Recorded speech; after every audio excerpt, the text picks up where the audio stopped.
The intercom people, they tried to page me like 3 times. This person.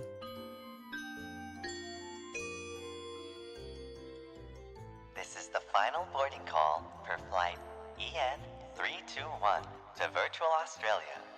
Mr. Sonny Briscoe, please come to gate 25 immediately. For the 3rd time, you are holding the flight up. Thank you. That was me, by the way. That wasn't Ike Eveland. I don't know why people thought it sounded like him. I thought it was quite obviously me, but apparently I'm just that good at voice acting. No, that's Sonny. What do you mean? Huh? Dung dung dung dung. Hello? Hi, everyone.